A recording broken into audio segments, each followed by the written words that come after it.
Hai, kami mahasiswa dari Universitas Katolik Santo Thomas, Fakultas Filsafat Teologi. Video ini kami buat untuk memenuhi tugas kuliah Pentateuk. Saya Stefani Dwi Prayetno. Saya Pedro Minggulan. Saya Vincentius Dwi Prasanto. Saya Tobi Juni Sitangga. Dan selamat menyaksikan.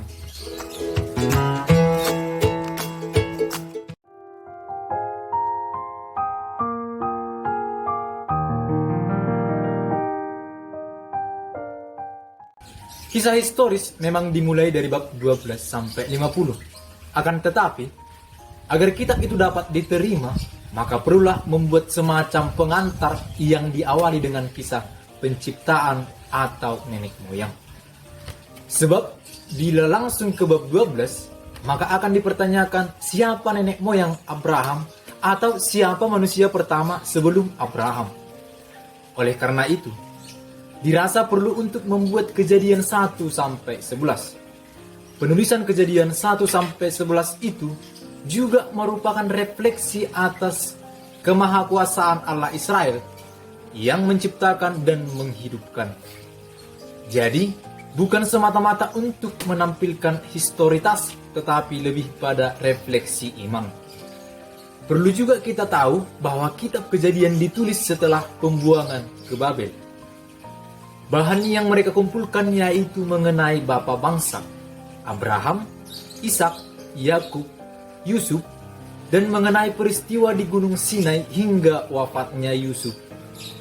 Untuk melengkapi bagian awal tulisan mereka, maka kelompok Yahwis menyusun bab pengantar dengan menggunakan sejumlah mitos dari bangsa Semit, yang kemudian disadur berdasarkan iman, kepercayaan, dan pengalaman akan Allah. Nah, singkatnya, Kejadian 1 sampai 11 merupakan refleksi dan ungkapan iman bangsa Israel atas penyelamatan Allah melalui pembebasan di Mesir.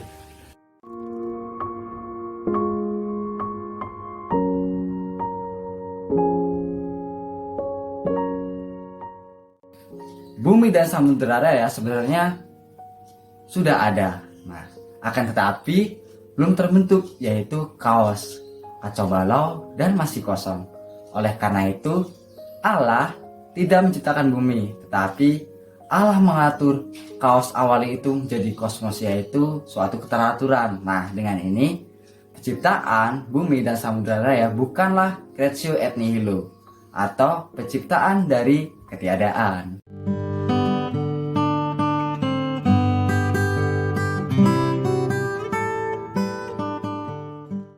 Berdasarkan ilmu biologi, manusia memang tidak berasal dari kera, tetapi kita setara dengan kera, masuk dalam kidong Amalia yang sama dengan kera.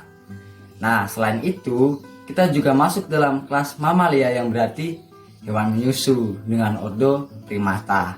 Nah, sehingga bisa diartikan bahwa manusia hampir mirip dengan kera, tetapi sama sekali bukan berasal dari kera. Dan dalam kitab Kejadian dikatakan bahwa mula-mula manusia diciptakan oleh Allah yang berasal dari tanah yang dihembuskan nafas kehidupan oleh Allah. Berarti jelas bahwa manusia bukan berasal dari kera. Maka apa yang terus dalam kitab suci tidak dapat dipikirkan secara ilmiah, melainkan melalui kepercayaan iman bahwa manusia diciptakan langsung oleh Allah yang ada dalam kitab Kejadian. Dan kitab Kejadian sendiri adalah bentuk refleksi iman orang Israel pada masa itu.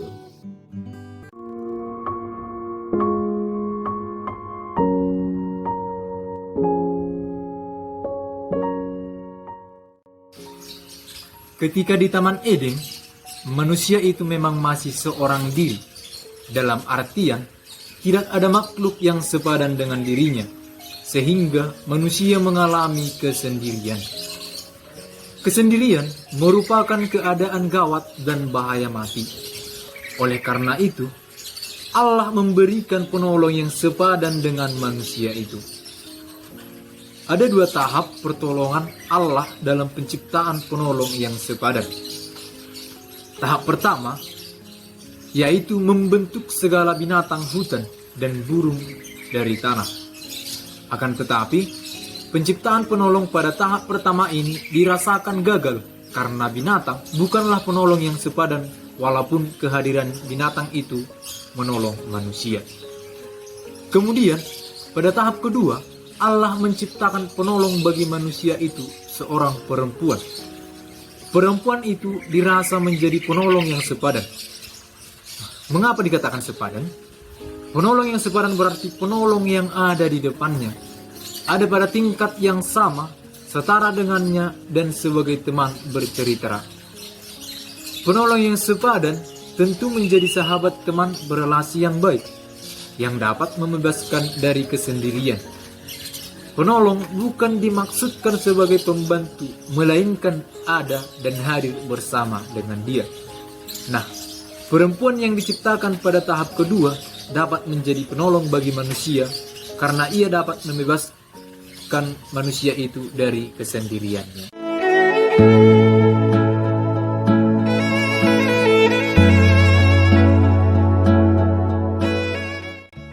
Muatan kata asa dan bara sangatlah berbeda. Asa diartikan sebagai kegiatan menjadikan atau membuat sesuatu dari bahan yang sudah ada itu sendiri. Misalnya membuat patung dari tanah liat. Sedangkan bara adalah kegiatan yang menciptakan atau membuat sesuatu dari yang tidak ada menjadi ada. Kata bara ini hanya bisa diperuntukkan bagi kegiatan Allah. Bara ini menciptakan dari ketiadaan atau kerap disebut creatio et nihilo. Misalnya Allah menciptakan kita, yaitu manusia.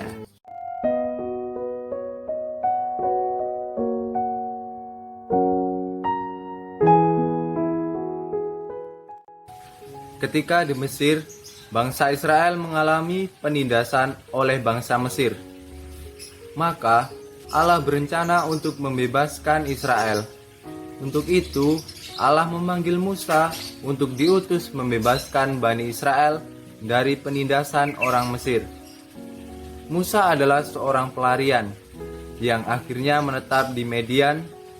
Ia menjadi pengembala kambing domba Yetro, mertuanya, imam di Median. Kisah tentang siapa Musa dapat kita lihat pada kitab Keluaran bab 2. Nah, Musa diutus Allah sebagai jawaban atas keluhan dan teriakan minta tolong Bani Israel. Ia adalah utusan Allah yang menghadirkan perhatian Allah bagi umatnya. Ia hamba Allah yang diutus untuk membebaskan Bani Israel dengan segala kelemahannya. Dan ia berulang kali menolak panggilan Allah.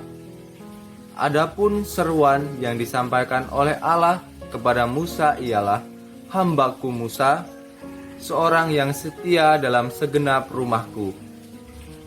Ia bertugas untuk mengembangkan iman Israel bagi Allah agar terus-menerus mengandalkan Allah dan setia pada perjanjian. Ia adalah perantara perjanjian yang mewartakan martabat baru bagi Israel untuk menjadi umat Allah.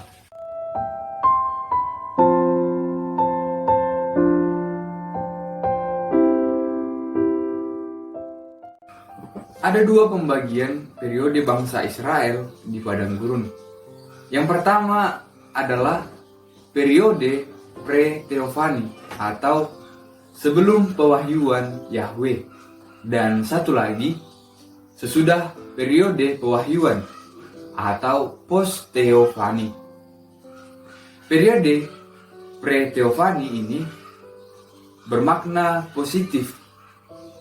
Pada periode ini, bangsa Israel memang berdosa karena bersungut-sungut, namun berkat doa Musa, mereka tidak jadi dihukum. Ketiadaan makanan adalah penyebab mereka bersungut-sungut. Ini masih dapat dikatakan logis, karena ini kebutuhan alami, sehingga sungut-sungutan mereka ini tidak mendatangkan hukuman. Nah, sedangkan periode post-teofani bermakna negatif, karena sungut-sungutan mereka bukan lagi karena ketiadaan makanan, melainkan karena muak dengan makanan yang ada, yakni roti manna. Dan selain itu, mereka juga mulai menolak untuk menaklukkan negeri Kanaan, dan mereka ingin kembali ke Mesir. Nah, sungut-sungutan mereka ini mendatangkan hukuman, tetapi setelah Musa berdoa, maka Allah menghentikan hukumannya. Itulah dua pembagian periode ketika bangsa Israel di padang gurun.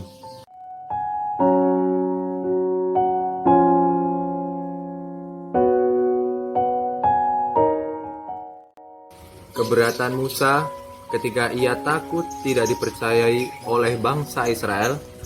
Kemudian Allah melakukan penyertaan dengan memberi Musa kemampuan untuk melakukan 3 tanda ajaib yang dapat dilakukan melalui tongkat Musa. Selain itu, Musa merasa keberatan karena ia tidak pandai berbicara, dan Allah melakukan penyertaan dengan cara memberikan Harun kepada Musa sebagai juru bicara, dan Allah juga akan menyertai lidah Harun dan Musa.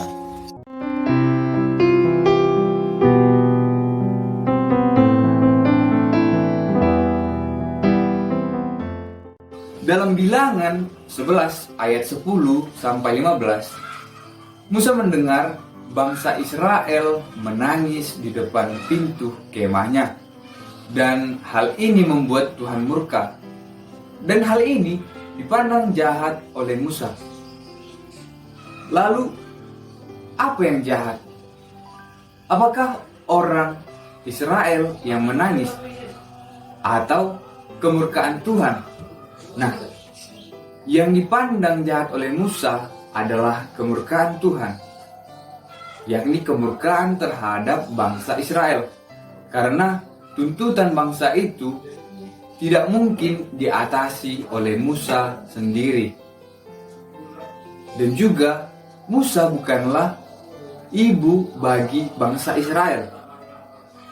Bangsa Israel menuntut atau meminta daging untuk dimakan karena mereka bosan dengan roti manna yang ada.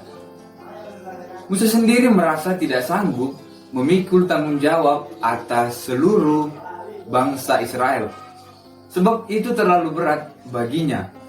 Menurut Musa, Allah lah yang seharusnya mengatasi semua tuntutan mereka itu, karena Dia mempunyai rencana bagi bangsa itu, yaitu membawa mereka menuju tanah terjanji.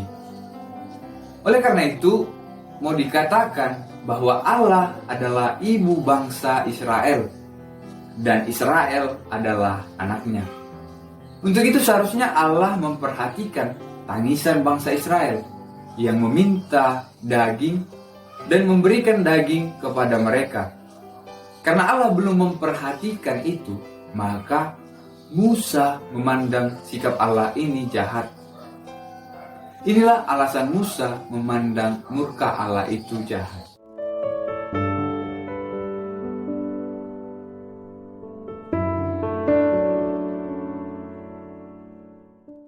Menurut Alkitab, Tuhan menyuruh Musa untuk meminta Fir'aun mengeluarkan bangsa Israel keluar dari Mesir.